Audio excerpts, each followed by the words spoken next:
Bank of Baroda का transaction करने के लिए आपका सीएसपी पॉइंट एक ऐसी लोकेशन पर है जहां पर सबसे ज़्यादा बैंक ऑफ बड़ौदा के ग्राहक आपके सीएसपी पॉइंट पर आते हैं और आप अब तक काफ़ी हद तक परेशान हो चुके हैं कि आपके सेंटर पर बैंक ऑफ बड़ौदा के ट्रांजैक्शन अब किसी भी कीमत पर नहीं हो पा रहे हैं। आपने सारे फॉर्मूले अपना लिए हैं, यूट्यूब पर भी हज़ारों के हिसाब से आपने वीडियोस को देख चुके हैं, लेकिन कहीं पर भी आपको कोई सॉल्यूशन नहीं मिला है। दोस्तों, मेरा नाम है बिलाल खान और आप देख रहे हैं स्मार्ट शॉप। दोस्तों, आज की इस वीडियो में हम बात करने वाले हैं कि क्या रीज़न है इसके पीछे कि bank of Baroda Aadhaar card के माध्यम से निकासी को नहीं करने दे रहा है और इतने ज़्यादा सीएसपी परेशान है। काफ़ी लोगों की बिजनेस बिल्कुल डाउन हो चुका है और बिल्कुल भी किसी भी तरीके से एक पैसे की इनकम नहीं कर पा रहे हैं। तो आज की इस वीडियो में हम बात करेंगे कि क्या रीज़न है इसके पीछे कि बैंक ऑफ बड़ौदा का सर्वर आप किसी भी तरीके से किसी भी सीएसपी पोर्टल पर लेन देन नहीं करने दे रहा है। लेकिन फिर भी कुछ ऐसे सीएसपी हैं जिनके सीएसपी सेंटर पर कंटिन्यू अभी भी लेन देन हो रहा है। बहुत सारे सीएसपी ऐसे हैं जिन्होंने नई आईडी ले ली है और नई आईडी के थ्रू उनके ट्रांजैक्शन शुरू हो चुके हैं, लेकिन आए दिन डेली कोई ना कोई कॉल, मैसेज, व्हाट्सएप ऐसा आ जाता है जो हमें इन्फॉर्मेशन मिलती है कि हमारी आईडी अब काम करना बंद कर गई है, हमें एक और आईडी चाहिए। तो उनको हम अपने हिसाब से सजेशन दे देते हैं कि भैया अब आपको दोबारा कोई आईडी परचेस करने की ज़रूरत नहीं है। आप बार बार आईडी परचेस करते रहेंगे, बार बार बैंक ऑफ बड़ौदा का सर्वर आपकी आईडी को, आपकी डिवाइस को ब्लॉक करता रहेगा। आपका पैसा ऐसे ही वेस्ट हो रहा है, बेमतलब आप कुछ भी कमा नहीं पा रहे हैं। आप जितना इन्वेस्ट करते हैं उतना आप अर्न नहीं कर पा रहे हैं, तो आपका कोई मतलब नहीं है बार बार आईडी और डिवाइस को परचेस करने का। तो हम बात करेंगे आज की इस वीडियो में कि क्या रीज़न है बैंक ऑफ बड़ौदा क्यों आधार कार्ड के माध्यम से आप सभी सीएसपी के सेंटर पर निकासी नहीं होने दे रहा है। उसके 3 सबसे बड़े मैं रीज़न बताने वाला हूं। आज से लगभग 1 साल पहले जब बैंक ऑफ बड़ौदा ने शुरुआत की थी बैंक ऑफ बड़ौदा के ग्राहक की आधार कार्ड के माध्यम से पैसे को निकासी को बंद करने की, तो उस वक्त सबसे ज़्यादा होता क्या था मार्केट के अंदर कि अगर कोई भी ग्राहक आपके पास आ रहा है, जब सीएसपी ग्राहक का अमाउंट विड्रॉल करता था अपने सीएसपी सेंटर से, फॉर द एग्जांपल अगर ग्राहक को 2000 रुपये निकलवाने हैं तो वो 2020 रुपये भर के सिस्टम में उसके अकाउंट से ही अपना सर्विस चार्ज काट लिया करते थे। ये भी एक सबसे बड़ा रीज़न है। पहला रीज़न तो यही रहेगा कि सबसे बड़ा जो पहला रीज़न है वो ये है कि एक्स्ट्रा चार्ज जैसे सीएसपी ने कस्टमर्स के अकाउंट से निकालना शुरू कर दिए तो काफ़ी लोग तो एग्री हो जाते हैं इस बात पर कि चलिए ठीक है, हमारे अकाउंट से आपका जो भी सर्विस चार्ज बनता है ले लीजिए। लेकिन कुछ लोगों को पता ही नहीं होता था कि उनके अकाउंट से 20 रुपये, 30 रुपये, 50 रुपये एक्स्ट्रा निकाले गए हैं। और इसके अलावा कुछ सीएसपी ऐसे भी थे जो कैश को विड्रॉल करने के बाद भी उनके अकाउंट से भी पैसे निकाल लिए हैं और उसके बाद भी कस्टमर से ऊपर से भी पैसे ले लेते थे, जिससे कस्टमर ये समझता था कि उसने जो निकासी की है उसका अकाउंट से कोई भी चार्ज नहीं काटा है सीएसपी ने, उसने एक्स्ट्रा अपनी जेब से उसको खुले पैसे दिए हैं अपना काम कराने के लिए।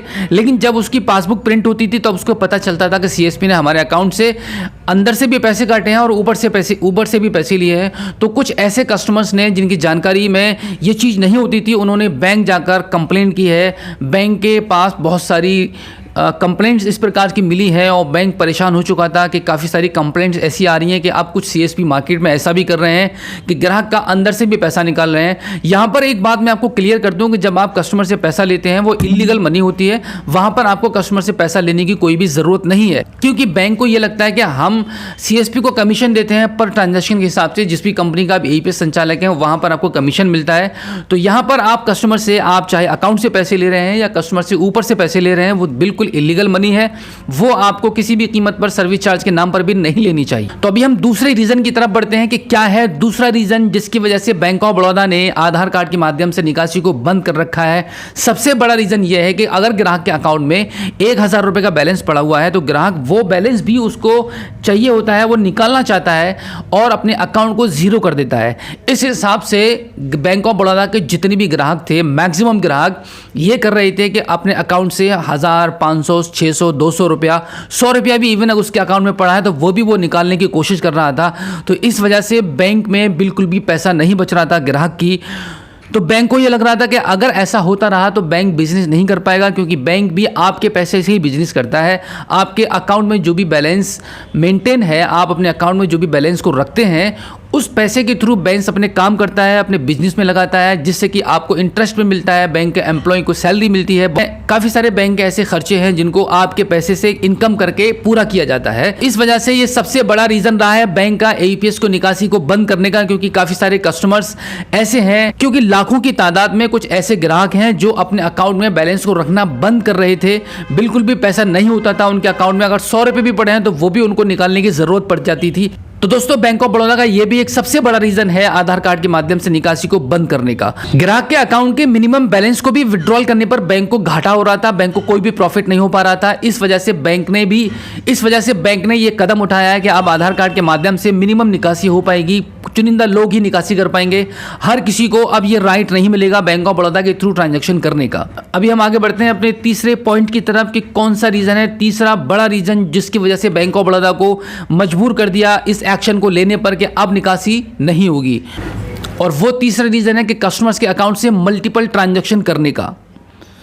काफ़ी सारे सीएसपी अपने पोर्टल पर मैक्सिमम कमीशन को जनरेट करने के लिए मल्टीपल ट्रांजैक्शन कर रहे थे, यानी कि अगर आपके ट्रांजैक्शन करने पर 3,000 रुपये के ट्रांजैक्शन करने पर आपको 9 रुपये की कमीशन मिलती है, तो यहाँ पर अगर किसी ग्राहक को 10,000 रुपये निकालने पड़ते थे तो वो 3 बार में 3,000 करके 4,000 करके ट्रांजैक्शन को कर रहे थे, जिससे कि मल्टीपल ट्रांजैक्शंस हो रहे थे। सीएसपी की कमीशन तो ट्रिपल हो रही थी यहाँ पर, लेकिन कस्टमर्स के ट्रांजैक्शन भी मल्टीपल हो रहे थे, जिसकी वजह से बैंक को भी यहाँ पर लॉस हो रहा था, क्योंकि यहाँ पर हर ट्रांजैक्शन पर आपको कमीशन मिल रहा है।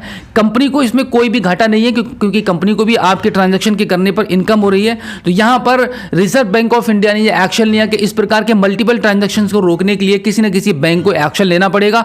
तो सबसे पहले बैंक ऑफ बड़ौदा ने यह एक्शन लिया कि अब आप बैंक ऑफ बड़ौदा की आधार कार्ड के माध्यम से निकासी कर ही नहीं पाएंगे। दोस्तों ये थे 3 बड़े रीजन जिसकी वजह से बैंक ऑफ बड़ौदा ने आधार कार्ड की निकासी को बंद कर रखा है। आप समझ चुके होंगे कि कितनी बार लोगों ने गलतियां की हैं सीएसपी सेंटर को चलाने पर। कुछ गलत एईपी संचालकों की वजह से बैंक ने यह एक्शन लिया है और अब आधार कार्ड की निकासी सभी सीएसपी के लिए परमानेंटली बंद हो चुकी है। लेकिन कुछ ही चुनिंदा सीएसपी ऐसे हैं जिनके यहां पर अभी भी ट्रांजैक्शंस हो रहे हैं, जैसे कि हमारे सीएसपी पॉइंट पर भी कंटिन्यू ट्रांजैक्शंस हो रहे हैं। आज तक हमारी कोई भी एक सिंगल आईडी ब्लॉक नहीं हुई है, क्योंकि हम बहुत ही सावधानी से काम करते हैं और बहुत अच्छे तरीके से काम करते हैं, जिससे कि हमारे सेंटर पर हमारी आईडी पर कोई नुकसान ना हो। तो दोस्तों ये थी आज की बड़ी अपडेट बैंक ऑफ बड़ौदा की तरफ से, जो कि हमने इस वीडियो के माध्यम से आपके साथ शेयर की है। इसी के साथ आपसे उम्मीद करेंगे ये वीडियो आपको अगर अच्छी लगी हो तो प्लीज़ इस वीडियो को लाइक करना बिल्कुल भी मत भूलिएगा और अपने दोस्तों में इस वीडियो को जरूर शेयर कीजिएगा।